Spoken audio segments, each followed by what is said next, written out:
Hello， 今日呢，想同大家分享我去咗 Airside 嘅一個展覽，佢係一個 ASMR 嘅展覽嚟嘅，全名呢就叫做感官奇怪，走進 ASMR 的世界。佢官方嘅介紹呢，就係話佢係用 ASMR 做主題嘅大型沉浸式多重感官展覽。呢條片呢，就會同大家分享下一啲我嘅感受啦，同埋話俾大家知入邊有咩睇嘅。原來呢，第一次有呢個 ASMR 嘅展覽呢，就喺2020年斯德哥爾摩嗰度第一次展出嘅。呢個展嘅首席策劃人呢，就係嚟自瑞典建築與設計中心聯同倫敦設計博物館聯合創辦。我會將買飛嘅 link 呢擺喺 description box， 大家有興趣呢就可以買飛去睇下。一定要預先去 book 咗，因為當日呢，我去嗰日我係唔知道要 book 啦，咁所以我喺嗰度係排咗好耐隊，要等入去嘅。咁當日呢，買完飛就會得到一張咁樣黃色嘅門票，上面有個 QR code， 標準門票係30蚊。咁當日呢，派呢本書仔入邊都有好多有用嘅資訊啦，可以俾其他冇聽過 ASMR 嘅人呢，由淺入深咁樣明白究竟乜嘢係 ASMR， 有佢嘅由來啊，點樣可以出夠到 ASMR 啊，有啲咩種類啊，全部都有講嘅。咁第一版呢，就係呢個展覽嘅地圖啦。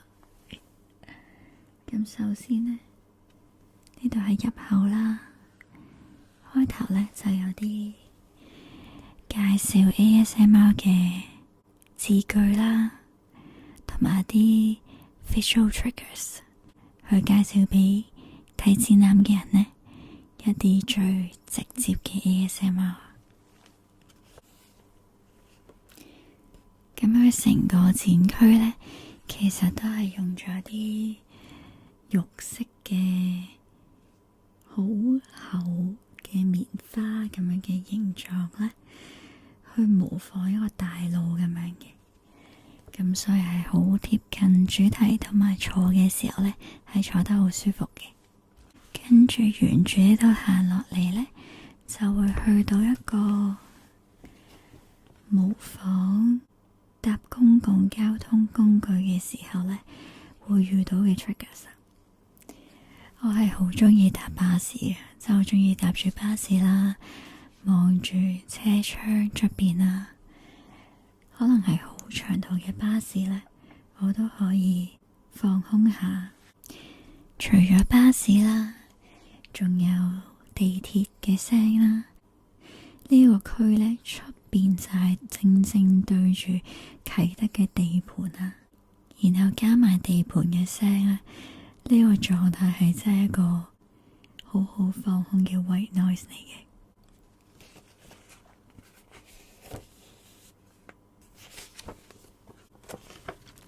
跟住再行過去呢個位呢，就係排隊排得最耐嘅地方啦。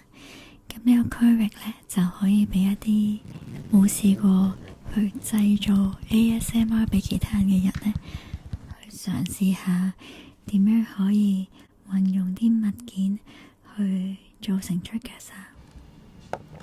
雖然我都拍過好多條片啦，但係呢，台面上都有啲道具呢，我係冇用過嘅。咁所以我都有同朋友呢玩咗一陣啦。咁佢呢個 setting 係好好嘅，只要將條電線呢插落你部電話度，咁只要你錄影嘅時候呢，就可以錄埋個咪嘅聲。咁所以你去玩啲 triggers 嘅時候呢，係可以錄低帶返屋企慢慢欣賞。不過有一樣唔好嘅嘢呢，就係呢個展區呢，喺我頭先講公共交通工具嗰個展區嘅隔籬啦。咁所以你係會聽到地鐵車廂開門閂門嘅聲，到站嘅聲。我覺得呢兩件事擺埋一齊係有啲影響個玩 ASMR 道具嘅時候嘅感覺嘅，因為錄出嚟嘅聲係有啲唔夠清楚咯。對我嚟講，我係需要好靜好靜啦，冇雜聲啦，咁樣嘅 ASMR 我係最鍾意嘅。跟住呢，就再去到下一個 section 啦，呢度咁呢就擺咗幾部電視，上邊呢係循環咁樣播放住一啲 ASMR artist 對於 ASMR 嘅定義嘅。如果有睇開我嘅人呢，應該知道我最鍾意嘅 ASMR artist 呢係 GB。然後一去到呢個區域呢，就見到咁啱播緊 GB， 所以即刻影低咗，好開心。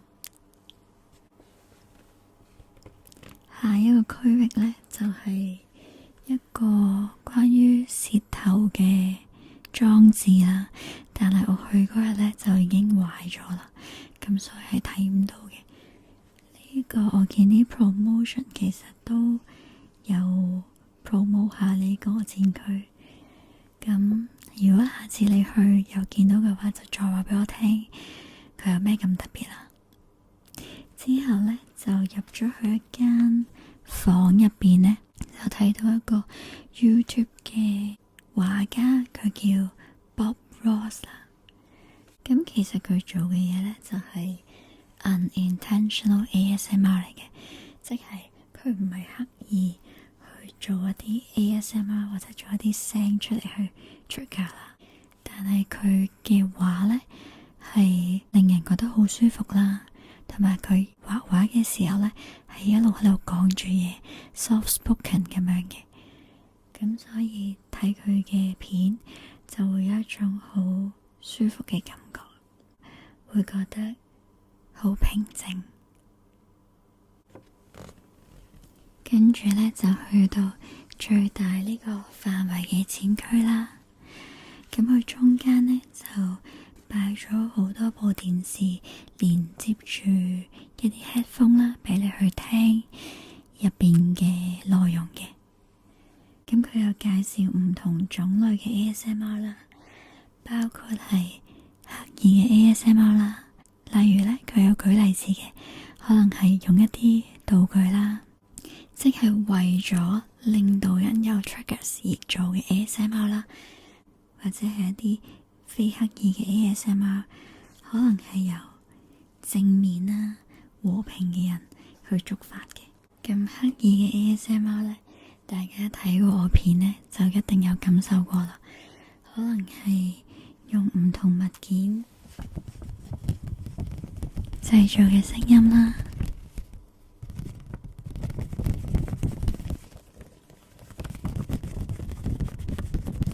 咁我自己呢，就鍾意 stereo， 即係分咗左右聲道嘅 ASMR 多啲嘅。我鍾意呢種不經意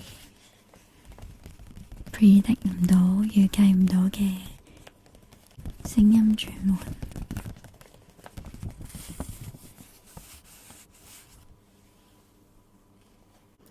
又或者係 tapping 嘅聲啦，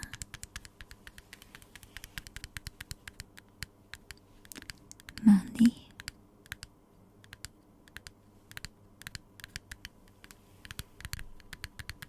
快啲，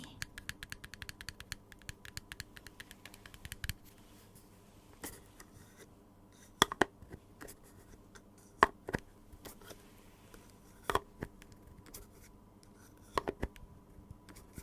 蓋嘅聲，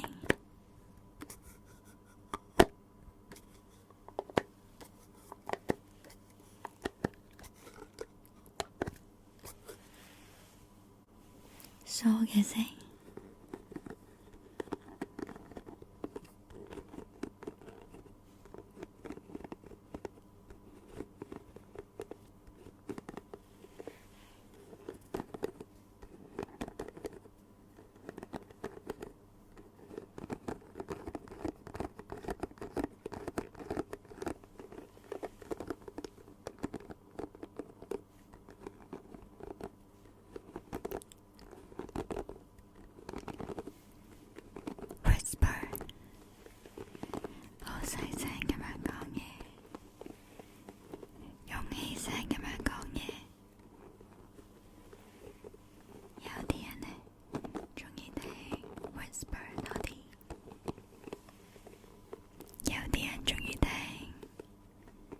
，soft spoken 多啲，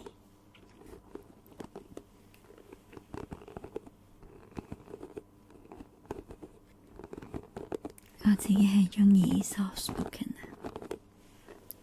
對我嚟講係好分啲嘅，又或者係 personal attention，即係好似咁俾一啲個人嘅關注。幫你梳頭，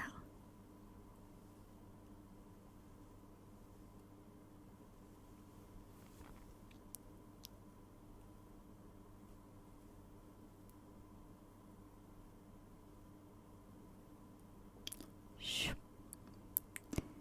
咻咻咻咻咻。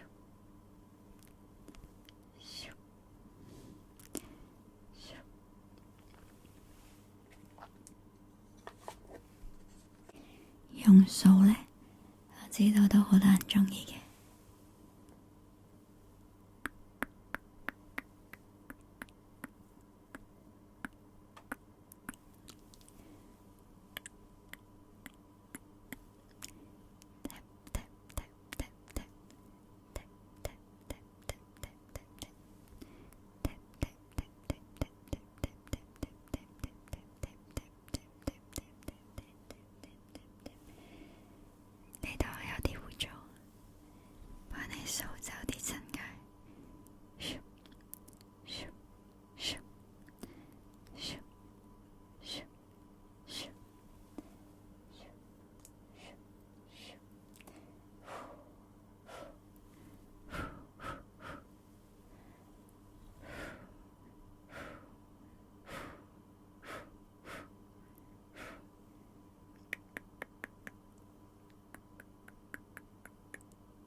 刻意嘅 ASMR 仲可以係由積極肯定、令人安心嘅話語所觸發嘅，即係你做得好好啊，你做得好好，你已經好努力啦，我為你感到驕傲。你可以㗎，我相信你可以㗎。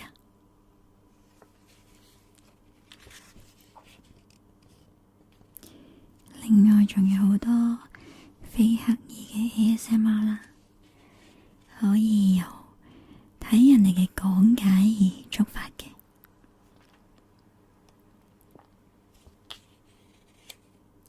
可以係平靜穩定咁傳達資訊，可以睇人哋進行複雜同埋精細嘅工作。咁當時個展覽入邊呢，就係播緊喺博物館入邊呢修復一件歌唱大賽嘅晚裝。另外呢，原來仲有好多廣告呢都有用到 ASMR 啦。又或者係一啲護理啦、個人服務、梳洗打扮、煮嘢食，都好多人睇嘅。呢啲好慢啦、好專注嘅聲音同埋影像咧，係會令人覺得舒適同埋放鬆。咁喺展區嘅中間呢，係有啲咪喺度呢，收集附近嘅環境嘅聲啦，俾你喺側邊戴 headphone 聽翻嘅。但係我去嗰日呢，呢個咪都係壞咗嘅，咁所以又聽唔到啦。我係有少少失望嘅，因為我去嗰日係有兩樣嘢都壞咗，係有少少失望嘅。同埋對於我睇過咁多 ASMR 片嚟講咧，呢個展覽對於我嚟講就冇好大嘅衝擊。不過我係好開心，好開心香港係有呢個展覽啦。我相信係吸引咗好多本身完全唔知咩係 ASMR 嘅人呢，去睇下呢個展覽，去認識 ASMR 呢樣咁正嘅嘢，去感受 triggers 帶嚟嘅 tingles， 同埋佢都好特別咧，係加咗香港嘅元素喺入邊嘅。香港咧係一個好多聲音嘅城市啦，有時想搵啲好靜嘅 moments 咧，都係好難嘅。希望大家可以搵到一啲自己鍾意嘅聲，可以搵到一啲令到自己好舒服嘅聲音，可以放鬆到。如果你已經睇到呢度呢，我相信我嘅聲音係可以令你放鬆嘅。多謝你揀咗我去陪你經歷 ASMR， 我哋下次再見啦，拜拜。